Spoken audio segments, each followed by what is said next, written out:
Hello વિદ્યાર્થી મિત્રો last time જ્યારે આપણે મળ્યા હતા ત્યારે આપણે ડિગ્રીઝ ઓફ કમ્પેરિઝન સ્ટાર્ટ કર્યું હતું. ડિગ્રીઝ ઓફ કમ્પેરિઝનની સામાન્ય સમજ મેળવી હતી, બરાબર. પછી એના પ્રકાર જોયા, આપણે 3 પ્રકાર આવે. એ પ્રકાર જોયા પછી એના સામાન્ય નિયમો જોયા હતા. તમને યાદ હોય તો મિત્રો, એ સામાન્ય નિયમો એવા હતા કે એમાં પહેલો નિયમ હતો કે એમાં વિશેષણ વચ્ચે અથવા તો ક્રિયા વિશેષણની તુલના થતી હોય છે સામાન્ય રીતે.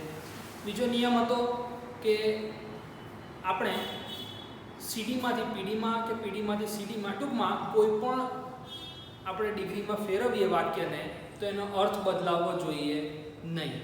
ત્રીજો નિયમ હતો કે જેના ઉપરથી આપણે રીત 1ના એક્ઝામ્પલ સ્ટાર્ટ કરવાના હતા આજના લેક્ચરમાં, જે આપણે આજે કરી રહ્યા છીએ. એ ત્રીજો નિયમ એવો હતો કે જ્યારે કોઈ એક વ્યક્તિ વસ્તુ કે સ્થળની સરખામણી તેના જેવી બીજી વ્યક્તિ વસ્તુ કે સ્થળ સાથે થાય તો એ વાક્યને પીડીમાંથી સીડીમાં અથવા તો સીડીમાંથી પીડીમાં ફેરવી શકાય. એ વાક્યને સુપરલેટિવ ડિગ્રી એટલે કે એસડીમાં ફેરવી શકાય નહીં. ત્યાર પછી આપણે ચોથો નિયમ જોયો હતો કે જો એક વ્યક્તિ વસ્તુ કે સ્થળની સરખામણી એક કરતાં વધારે વ્યક્તિઓ વસ્તુઓ કે સ્થળો સાથે થાય તો એ વાક્યને બધી જ ડિગ્રીમાં ફેરવી શકાય. એ રીત નંબર 2. આજે આપણે રીત નંબર 1 સ્ટાર્ટ કરવાની છે, એના એક્ઝામ્પલ્સ જોવાના છે. તો રીત નંબર 1માં આપણે પોઝિટિવ ડિગ્રીનું કમ્પેરેટિવ ડિગ્રીમાં ટ્રાન્સફર જોવાનું છે. પોઝિટિવ ડિગ્રીમાંથી કમ્પેરેટિવ ડિગ્રીમાં વાક્ય જે ટ્રાન્સફર થાય છે એ જોવાના છે. રીત નંબર 1 છે એ સામાન્ય નિયમ નંબર 3 મુજબની, બરાબર. તો આપણે સ્ટાર્ટ કરીએ એ પહેલા એના નિયમો જોઈ લઈએ મિત્રો. આ નિયમો અગત્યના છે અને નિયમો એકદમ સ્ટેપ બાય સ્ટેપ આપવામાં આવેલા છે. નિયમ પ્રમાણે જઈએ તો સેજ પણ આપણા એક્ઝામ્પલ આપણે સેજ પણ ખોટી રીતે સોલ્વ થાય નહીં, એકદમ પરફેક્ટલી આન્સર મળશે. જો નિયમ નંબર 1 એવું કહે છે કે પાછળ આપેલ વ્યક્તિ, વસ્તુ કે સ્થળનું નામ આગળ આવે. સ્વાભાવિક છે, કમ્પેરિઝન થશે તો એક નામ આગળ હશે, એક નામ પાછળ હશે.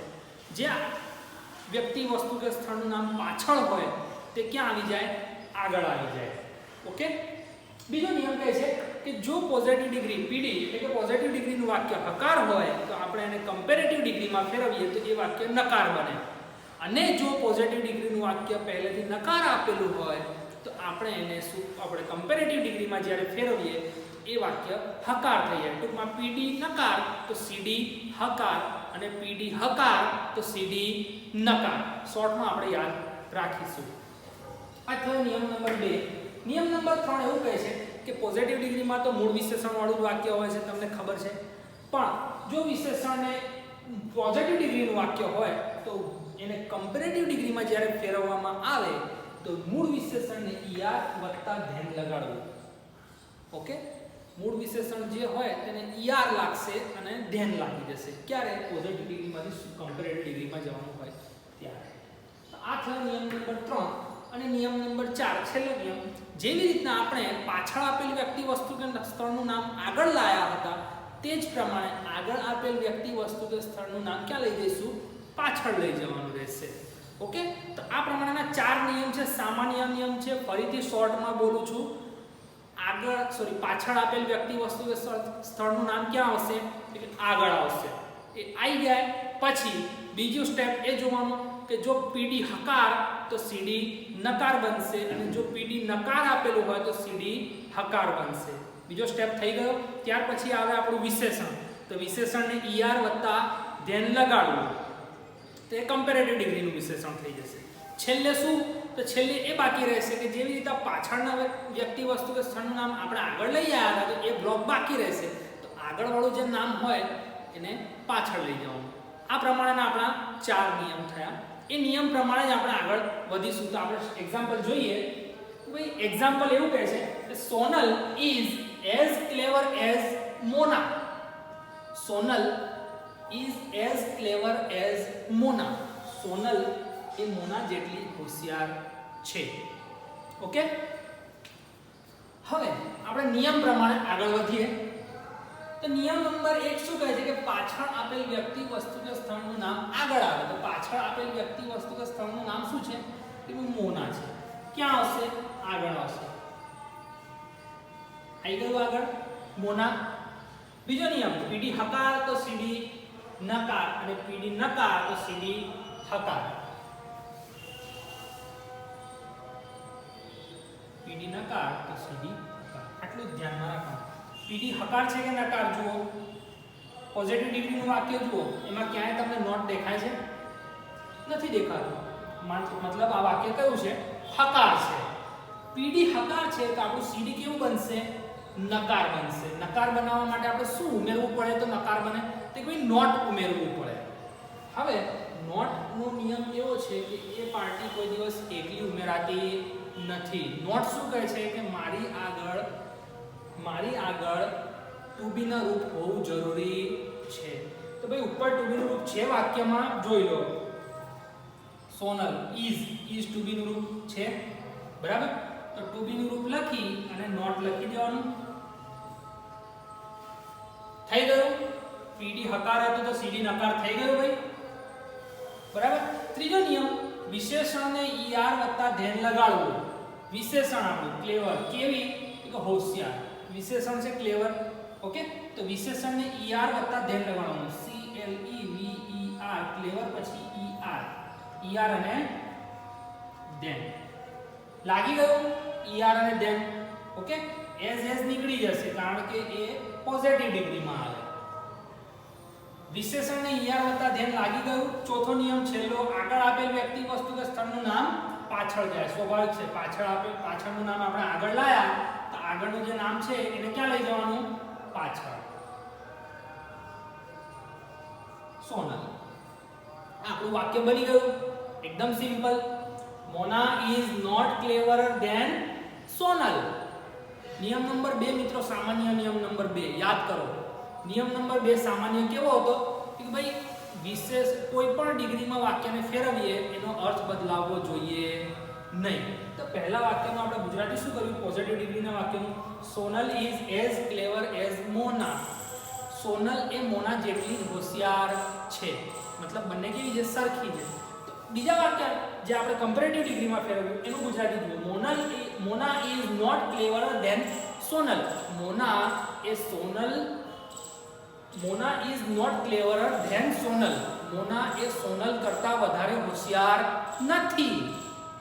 મોના એ સોનલ કરતા વધારે હોશિયાર નથી. એનો મતલબ કેટલી છે? એના જેટલી જ થઈ, સરખાપણું થયું, ઓકે? તો આ પોઝિટિવ ડિગ્રીમાંથી કમ્પેરેટિવ ડિગ્રીમાં ફેરવાયું વાક્ય એકદમ સિમ્પલ 4 સ્ટેપ દ્વારા આપણે ફેરવી લીધું.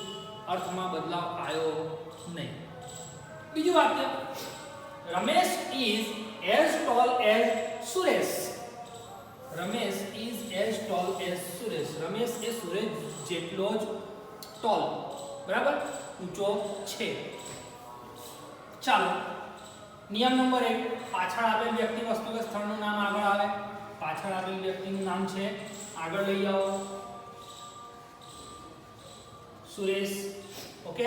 નિયમ નંબર 2, પીડી હકાર તો સીડી નકાર અને પીડી નકાર તો સીડી હકાર. પીડી માં જુઓ હકાર છે કે નકાર? કે ભાઈ નોટ આપેલું નથી, એનો મતલબ આ વાક્ય કેવું છે? હકાર છે. હકાર છે તો સીડી શું બનશે? નકાર બનશે. નોટ મૂકવું હોય તો એકલું ના આવે, ટુ બી નું રૂપ જોઈએ. ઉપરના વાક્યમાં જુઓ ટુ બી નું રૂપ આપેલું છે, ઇઝ નોટ. લખાઈ ગયું, નોટ આવી ગયું. સીડી નું વાક્ય હકાર બની ગયું. વિશેષણને ઈઆર વત્તા ધ્યાન લગાડવું. કેવો છે? તો ઊંચો છે. એનો મતલબ આ ટોલ શું છે? આપણું વિશેષણ. તો ટોલર થશે ઈઆર. આ ધ્યાન લાગી ગયું, ઓકે? ધ્યાન લાગી ગયું. ત્રીજો નિયમ થઈ ગયો. આગળ આપેલ વ્યક્તિ વસ્તુ કે સ્થળનું નામ પાછળ. તો રમેશ ક્યાં જશે? પાછળ જશે, ઓકે? તો રમેશ એ સુરેશ જેટલો ઊંચો છે. સીડી નો વાક્યનું ગુજરાતી જુઓ. Ramesh is not taller than, sorry અહીંયા સુરેશ આવે, સુરેશ જ લખેલું છે. Suresh is not taller than Ramesh. Suresh એ રમેશ કરતા વધુ ઊંચો નથી, ઓકે? તો કેવા થયા? સરખા થયા. બે વાક્ય થયા. ત્રીજું વાક્ય જુઓ. Baroda is not so big as Ahmedabad. Vadodara એ અહેમદાબાદ જેટલું મોટું નથી. અમદાવાદ કરતાં વધુ મોટું નથી. જો અહીંયા નોટ આપેલું છે એનો મતલબ મિત્રો આ પોઝિટિવ ડિગ્રીનું વાક્ય કેવું છે? નકાર છે, નકાર. પછી જરૂર પડશે આપણે પહેલા નિયમ પર આપણે જોઈએ. પહેલો નિયમ શું કહે છે? પાછળ આપેલ વ્યક્તિ વસ્તુ કે સ્થળનું નામ ક્યાં આવે? આગળ. પાછળ એક સ્થળનું નામ આપેલું છે અમદાવાદ, એ ક્યાં આવી જશે? આગળ આવી જશે. આવી ગયું આગળ અહેમદાબાદ. બીજો નિયમ પીડી હકાર તો સીડી નકાર. પીડી નકાર તો સીડી હકાર. આપણું પીડી નકાર છે, જો નોટ આપેલું છે બરોબર, મતલબ સીડી કેવું થશે? હકાર થશે. તો ઇઝ બેઠું લખી દો, લખાઈ ગયું ઇઝ. આગળ ત્રીજો નિયમ વિશેષણને ઈઆર વત્તા ધેન લગાડવું. વિશેષણ કેવું છે? બિગ, બરાબર, બિગ. તો એને ઈઆર વત્તા ધેન લગાડીશું તો શું થશે? બિગર. બિગર ડબલ જી કમ થયું તો એ આપણે એડજેક્ટિવના નિયમ તમને શીખવાડેલા છે, એમાં ખબર પડી ગઈ હશે તમને. Okay, bigger than than. પછી છેલ્લું નિયમ નંબર 4 કે આગળ આપેલ વ્યક્તિ વસ્તુ કે સ્થળનું નામ ક્યાં જાય? તો કે પાછળ જાય. આગળ કયું નામ આપેલું છે? બરોડા. થઈ ગયું. સિમ્પલ એકદમ 4 સ્ટેપમાં જાઓ એટલે આપણું વાક્ય કરેક્ટલી સોલ્વ થઈ જાય.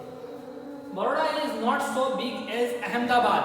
બરોડા એ અહેમદાબાદ જેટલું મોટું નથી. એનો મતલબ શું થયો કે અહેમદાબાદ કેવું હશે? મોટું હશે.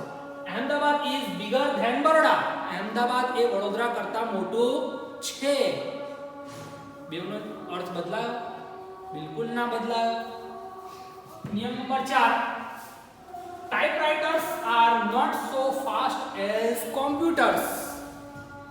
typewriters મિત્રો પહેલાના જમાનામાં જ્યારે કોમ્પ્યુટર નતા શોધાયા એના પહેલા ટાઈપરાઇટરનો જમાનો હતો. ટાઈપિંગ કરવા માટે ટાઈપરાઇટરનો યુઝ થતો હતો. તો અહીંયા શું કહે છે? Typewriters are not so fast as computers. Typewriter એ કોમ્પ્યુટર જેટલા ફાસ્ટ નથી. ટાઈપરાઇટર એ કોમ્પ્યુટર જેટલા ફાસ્ટ નથી. બરાબર. ચાલો આપણે આગળ જઈએ. નિયમ નંબર 1 પાછળ આપેલ વ્યક્તિ વસ્તુ કે સ્થળનું નામ આગળ આવે. પાછળ એક વસ્તુનું નામ આપેલું છે. શું આપેલું છે? કે કોમ્પ્યુટર આપેલું છે. તો ક્યાં આવશે? આગળ આવશે. કોમ્પ્યુટર. કોમ્પ્યુટર આગળ આવી ગયું. બીજો નિયમ પીડી હકાર તો સીડી નકાર. પીડી નકાર તો સીડી હકાર. પીડી નકાર છે કે હકાર? સોરી, કોમ્પ્યુટર આપેલું છે. જુઓ અહીંયા નોટ આપેલું છે વાક્યમાં. એનો મતલબ પીડી કેવું છે? નકાર છે. તો આપણું સીડી કેવું બનશે? હકાર બનશે. સીડી હકાર બનશે. એનો મતલબ આર આપણે બેઠું લખી દઈએ, નોટ લખવાની જરૂર નથી કારણ કે આપણું સીડી કેવું બનવાનું છે? હકાર બનવાનું છે. ઓકે, બીજો નિયમ થઈ ગયો. ત્રીજો નિયમ વિશેષણને ઈઆર વત્તા ધેન.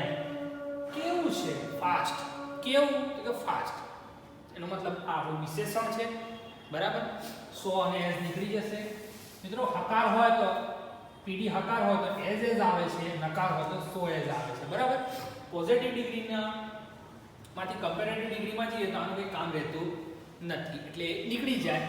ફાસ્ટ એને ઈઆર વત્તા ધેન લગાડવું. તો ફાસ્ટ ને ઈઆર લગાડો. Faster than.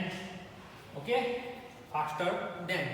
છેલ્લો નિયમ આગળ આપેલ વ્યક્તિ વસ્તુ કે સ્થળ પાછળ જાય. ટાઈપરાઇટર્સ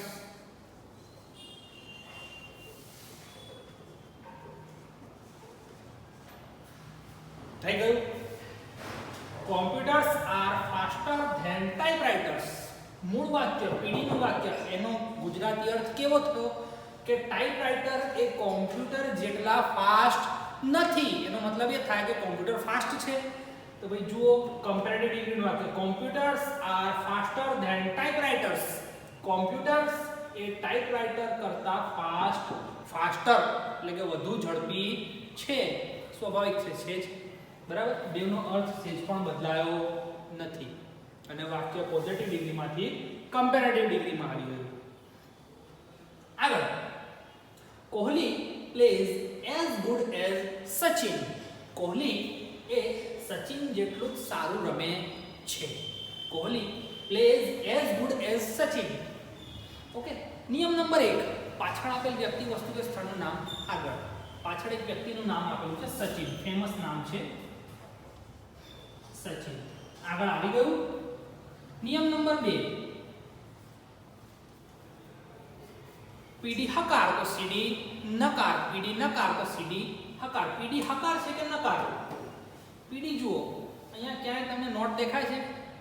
નકાર કઈ જગ્યાએ દેખાતું નથી. એનો મતલબ કે આ પીડી નું વાક્ય પોઝિટિવ ડિગ્રીનું વાક્ય હકાર છે. તો આપણું કમ્પેરેટિવ ડિગ્રીનું વાક્ય કેવું બનશે? નકાર બનશે. નકાર બનશે એટલે કે નોટ ઉમેરવું પડશે. હવે નોટ ઉમેરવું હોય તો ટુ બી ના રૂપનું હોવું જરૂરી છે. જુઓ, અહીંયા નોટ ઉમેરવું હતું તો ટુ બી નું રૂપ હતું. મૂળ વાક્યમાં ટુ બી નું રૂપ હતું બંને જગ્યાએ. ઓકે. નકાર વાક્ય હતા, એમાં તો કંઈ કામ જ નહોતું. અહીંયા આપણે નોટ ઉમેરવું છે પણ વાક્યમાં, મૂળ વાક્યમાં ક્યાંય તમને ટુ બી નું રૂપ દેખાતું નથી. અને નોટ તો એવો છે કે એની શરત ના પાલન થાય, એની શરતનું પાલન ના થાય તો એ આવે નહીં. નોટનું તો કેવું એવું છે કે હું મારી આગળ ટુ બી નું રૂપ હોય તો જ હું આવું. ભાઈ અહીંયા ટુ બી નું રૂપ કોઈ જગ્યાએ દેખાતું નથી. નોટ મૂકવા માટે ટુ બી ના રૂપનું હોવું જરૂરી છે. તો ભાઈ હવે નથી આપણી પાસે તો શું કરવું પડે? ઉધાર લેવું પડે. ઉધારમાં આપણને કયા કયા ટુ બી ના રૂપ મળે? 3 જ ટુ બી ના રૂપ આપણને ઉધારમાં મળે. ડુ, ડઝ કે ડીડ. કયા કયા મળે? ડુ, ડઝ કે ડીડ. ડુ, ડઝ કે ડીડ. એમાંથી ડુ કે ડઝ, ડુ કે ડઝ એ વર્તમાન કાળ માટે વપરાય અને ડીડ ભૂતકાળમાં વપરાય. ક્યારે વપરાય? ભૂતકાળમાં વપરાય. આપણું મૂળ વાક્ય જુઓ, વર્તમાન કાળમાં છે કે ભૂતકાળમાં છે? એના માટે ક્રિયાપદ જોવું પડે. કઈ ક્રિયા થાય છે? રમવાની ક્રિયા થાય છે. જુઓ, પ્લેઝ, રમવું, પ્લેઝ. બરાબર. અહીંયા ક્રિયાપદને એસ કે ઈએસ લગાડેલું છે. નિયમ છે, સાદા વર્તમાન કાળમાં ત્રીજા પુરુષ એકવચનનું નામ આપેલું હોય, એકવચનનું નામ આપેલું હોય તો એની સાથે ક્રિયાપદનું એસ કે ઈએસ લાગે. તો અહીંયા એસ લાગેલું છે. એનો મતલબ કે આ વાક્ય કયા કાળનું છે? કે સાદા વર્તમાન કાળનું છે. ટૂંકમાં વર્તમાન કાળનું વાક્ય કહેવાય. તો વર્તમાન કાળમાં આપણને ડુ કે ડઝ મળે. શું મળે? ડુ કે ડઝ. તો હવે આપણને બે મળે છે ટુ બી ના રૂપ. તો પ્રશ્ન પાછો કે કયું લઈએ? ડુ લેવું કે ડઝ લેવું? તો મિત્રો, જ્યારે ત્રીજો પુરુષ એકવચનના સર્વનામ કયા કયા? હી, સી અને ઇટ. ત્રીજો પુરુષ એકવચનના સર્વનામ હી, સી અને ઇટ અથવા તો એકવચનનું નામ, કોઈ એકવચનનું નામ આપેલું હોય. જો સચિન એકવચનનું નામ છે, એક જ નામ છે. બરાબર. હી, સી, ઇટ અથવા તો કોઈ એકવચનનું નામ આપેલું હોય તો તેની સાથે હંમેશા ડઝ લેવું. શું લેવું? ડઝ. ઓકે. બીજા બધા સાથે ડુ. તો આપણું નામ એકવચનનું છે એટલે કે આપણે કયું લઈશું? ડઝ લઈશું. ડઝ. તો ભાઈ સહાયકારક ટુ બી નું રૂપ આવી ગયું. ટુ બી નું રૂપ આપણે લઈ આયા, લોન લઈને ઉધારથી લઈ આયા. તો હવે નોટ મૂકી શકાય આપણાથી. નોટ મૂકી દીધું. બરાબર. હવે તમને ખબર હોય તો બેંક વાળા આપણને લોન આપે છે તો કંઈક ગીરવે મુકાવે છે. ખબર છે ને? તો એવી જ રીતના આપણા વાક્યમાં આપણે લોન લીધી, ઉધાર 10 લીધું, તો એની જગ્યાએ ક્રિયાપદનું મૂળ રૂપ લખવું પડે હવે. અથવા તો નિયમ છે, સામાન્ય નિયમ છે કે ડુ, ડઝ કે ડીડ. ડુ, ડઝ કે ડીડ સાથે હંમેશા ક્રિયાપદનું મૂળ રૂપ આવે. આ એક સર્વસામાન્ય નિયમ છે. ઓકે. ડુ, ડઝ કે ડીડ એમાંથી આપણે ડઝ લીધું છે તો હવે ક્રિયાપદનું કયું રૂપ મુકાય? કયું રૂપ મુકાય? મૂળ રૂપ મુકાય. ઓકે. પ્લે. પ્લે. અહીં સુધી થઈ ગયું. આગળ વિશેષણને ઈઆર વત્તા ધેન. ત્રીજો નિયમ. હવે ગુડ. વિશેષણ કયું છે આપણું? ગુડ. બરાબર. ગુડ. એને ગુડર થાય? ના થાય ગુડર. કેમ? કે આ અનિયમિત છે વિશેષણ. તમને યાદ હોય તો આપણે એડજેક્ટિવના પાર્ટ 2 માં જોયું હતું. કેટલાક વિશેષણો એવા હોય કે તેને ઈઆર કે ઈએસટી લાગતું નથી. બરાબર. આ વિશેષણને પણ ER કે EST લાગે નહીં. એને PD માં હોય તો ગુડ લખવું પડે, CD માં જાય તો બેટર અને SD માં જાય તો બેસ્ટ. તો આપણે હમણાં CD માં ફેરવી રહ્યા છીએ, બરાબર? તો શું લખવું પડે? બેટર, ER વત્તા then. Okay? Sachin does not play better than. હવે પાછળ આગળ આપેલ વ્યક્તિ વસ્તુ કે સ્થળ ક્યાં જાય? પાછળ જાય. કોહલી. આપણું વાક્ય થઈ ગયું. Okay? Kohli plays as good as Sachin. Sachin does not play better than Kohli. આગળ, Komal wrote as beautifully as Sonali. કોમલ એ સોનાલી જેટલું જ સુંદર લખે છે. નિયમ નંબર 1, પાછળ આપેલ વ્યક્તિ વસ્તુ કે સ્થળ આગળ લાવો. શું આવશે? સોનાલી. પાછળની વ્યક્તિનું નામ આગળ આવી ગયું. નિયમ નંબર 2, PD હકાર તો CD નકાર, PD નકાર તો CD હકાર. આપણું જુઓ PD નું વાક્ય કેવું છે? કોઈ જગ્યાએ તમને નોટ દેખાય છે? નથી દેખાતું. એનો મતલબ આપણું PD હકાર છે તો CD કેવું બનશે? નકાર બનશે. નકાર બનાવવા માટે નોટ મૂકવું પડે, પણ નોટ ટુ બી ના રૂપ વગર આવે નહીં. આપણા વાક્યમાં ક્યાંય તમને ટુ બી નું રૂપ દેખાય છે મિત્રો? નથી દેખાતું ટુ બી નું રૂપ. પણ ટુ બી નું રૂપ નથી દેખાતું, આપણે શું કરશું? ઉપરના વાક્ય મુજબ ઉધાર લેવું પડે. ઉધારમાં કયા કયા ટુ બી ના રૂપ મળે? કે ડુ, ડઝ અને ડીડ મળે. હવે એમાંથી ડુ અને ડઝ વર્તમાન કાળમાં મળે અને ડીડ ભૂતકાળમાં મળે. આપણું વાક્ય જુઓ, કોમલ રોટ, રાઈટ નું ભૂતકાળનું રૂપ, ક્રિયાપદનું ભૂતકાળનું રૂપ આપેલું છે. એનો મતલબ વાક્ય કેવું છે? ભૂતકાળનું છે. તો ભૂતકાળમાં તો એક જ ટુ બી નું રૂપ આવે, ડીડ, એટલે બેઠું જ લખી દેવાનું. ડીડ લખાઈ ગયું. ડીડ. હવે નોટ લખાય? નોટ લખી નાખ્યું, બરાબર? PD હકાર હતું તો CD નકાર થઈ ગયું. હવે ક્રિયાપદનું કયું રૂપ આવે? હમણાં જ મેં કીધું કે ડુ, ડઝ કે ડીડ સાથે ક્રિયાપદનું મૂળ રૂપ આવે. તો રોટ નું મૂળ રૂપ શું છે? રાઈટ. મિત્રો તમને એટલે જ કીધું હતું કે ક્રિયાપદના મૂળ રૂપ, ભૂતકાળના રૂપ અને ભૂતપૂર્વના રૂપ યાદ કરજો. મેં તમને એટલે તો PDF પણ સેન્ડ કરેલી હતી. આ જગ્યાએ કામ લાગે. આ તો એક થયું, ઘણી બધી જગ્યાએ આ ક્રિયાપદના રૂપો કામ લાગતા હોય છે. Sonali did not write, okay, beautifully. કેવી રીતે? સુંદર રીતે. beautifully. તો એને beautifulier લગાય? ના લગાય. ક્રિયા વિશેષણ છે. ઓકે? ક્રિયા વિશેષણ છે. લખવાની ક્રિયામાં વધારો કરે છે. વર્બના ક્રિયાપદના વધારો કરે ક્રિયાપદના અર્થમાં, એને ક્રિયા વિશેષણ કહેવાય. હવે beautifully એને આપણે ER લગાડી શકતા નથી. શું લાગે? યાદ કરો, એડજેક્ટિવ. એડજેક્ટિવનો વિડીયોમાં તમને કીધું હતું કેટલાક શબ્દો એવા હોય કે જે બે ઉચ્ચારણ દ્વારા બોલાતા હોય છે, બરાબર? સિંગલ સાયલેબલ વર્ડ નથી, આ ડ્યુઅલ સાયલેબલ વર્ડ છે. એવા વર્ડને આપણે ER કે EST લગાડી શકતા નથી. એને શું લગાડવું પડે? મોર કે મોસ્ટ. કમ્પેરેટિવ ડિગ્રીના વાક્યમાં મોર લાગે. મોર લગાડી દીધું. મોર બ્યુટીફુલી ધેન. આ ત્રીજો નિયમ પૂરો થયો. ઓકે? મોર બ્યુટીફુલી ધેન. આગળ આપેલ વ્યક્તિ, વસ્તુ કે સ્થળ પાછળ. કોમલ.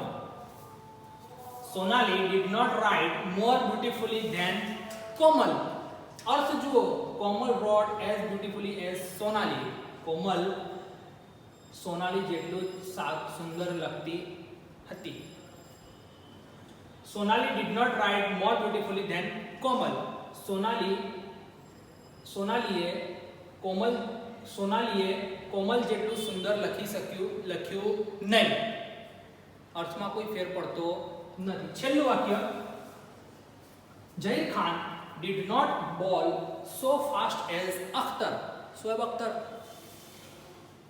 ઓકે? પાછળ આપેલ વ્યક્તિ, વસ્તુ કે સ્થળ આગળ. પહેલો નિયમ, અખ્તર નામ આગળ આવશે. અખ્તર. બીજો નિયમ, PD હકાર તો CD નકાર. PD નકાર તો CD હકાર. જો અહીંયા નકાર આપેલું છે, did not, બરાબર. તો સીડી કેવું બનશે આપણું? હકાર બનશે. ઓકે, હકાર બનશે. તો મિત્રો હવે તમને ખબર હોય તો જ્યાં આપણને ટુ બી ના રૂપ ઓરિજિનલ આપવામાં આવતા હતા તો એ ટુ બી નું રૂપ આપણે લખતા હતા, પણ આ તો ઉધાર લીધેલું ટુ બી નું રૂપ છે. એ તો ફક્ત નોટ માટે લીધું છે, પણ હવે આપણે અહીંયા નોટ લખવાનું જ નથી. કમ્પેરેટિવ ડિગ્રીમાં હકાર બનાવવાનું છે વાક્ય, તો નોટ આવે નહીં તો આનું પણ શું કામ? આનું પણ કોઈ કામ નહીં. ઓકે, તો જુઓ જ્યાં આપણે ઉધાર લેતા હતા ને તો એની અસર કોના પર પડતી હતી?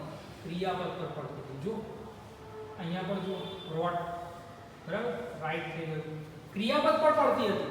તો આપણે ઉધાર લીધું તો એની અસર ક્રિયાપદ પર થઈ, બરાબર. ક્રિયાપદમાં ફેરફાર થયો તો આપણે એને કાઢી નાખીએ તો પણ ક્રિયાપદમાં ફેરફાર થાય ને થાય.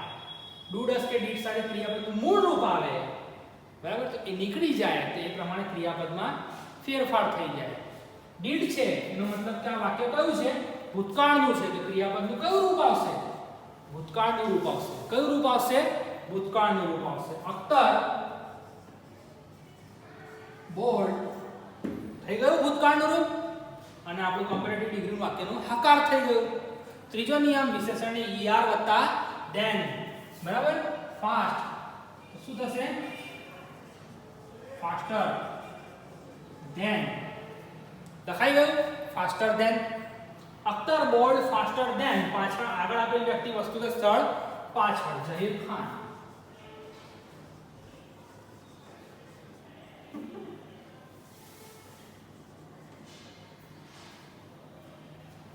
Akhtar board faster than Zaheer Khan. Simple સ્ટેપમાં આપણું વાક્ય પૂરું થયું. મિત્રો આ ત્રણ વાક્ય ખાસ ધ્યાનમાં રાખવા જેવા છે કે ક્યારે? કે જ્યારે આપણને ટુ બી નું રૂપ આપેલું ન હોય ત્યારે. ઉધાર ટુ બી નું રૂપ લઈએ તેની અસર ક્રિયાપદ પર થાય. ડુ ડસ કે ડીડ સાથે હંમેશા ક્રિયાપદનું મૂળ રૂપ લખાય. કયું રૂપ લખાય? મૂળ રૂપ લખાય. તો આપણા પીડીના જ વાક્યમાં ડુ ડસ કે ડીડ આપેલું હોય તો એને આપણે જ્યારે કમ્પેરેટિવ ડિગ્રીમાં ફેરવીએ તો કાઢી નાખવું પડે. કમ કે નોટ નીકળી જાય તો એનું કોઈ કામ રહેતું નથી. એ તો નોટ માટે લાયા હતા આપણે, તો એનું કોઈ કામ રહેતું નથી. તો એ નીકળી જાય તો પછી ક્રિયાપદ જે અવસ્થામાં હોવું જોઈએ એ અવસ્થામાં જતું રહે, બરાબર. ડીડ એનો મતલબ કે ભૂતકાળ છે, તો ક્રિયાપદ કઈ અવસ્થામાં હોવું જોઈએ? ભૂતકાળમાં હોવું જોઈએ. તો ભૂતકાળમાં થઈ ગયું. ઓકે મિત્રો, આ પ્રમાણે આપણે પોઝિટિવ ડિગ્રીના વાક્યને કમ્પેરેટિવ ડિગ્રીના વાક્યમાં ફેરવી શકીએ છીએ, બરાબર. 4 નિયમ યાદ કરી લેવાના, એ જ પ્રમાણે આપણે આગળ વધવાનું છે. નેક્સ્ટ લેક્ચરમાં આપણે comparative degree to positive degree, okay, CD2 PD માં મળીશું. Thank you.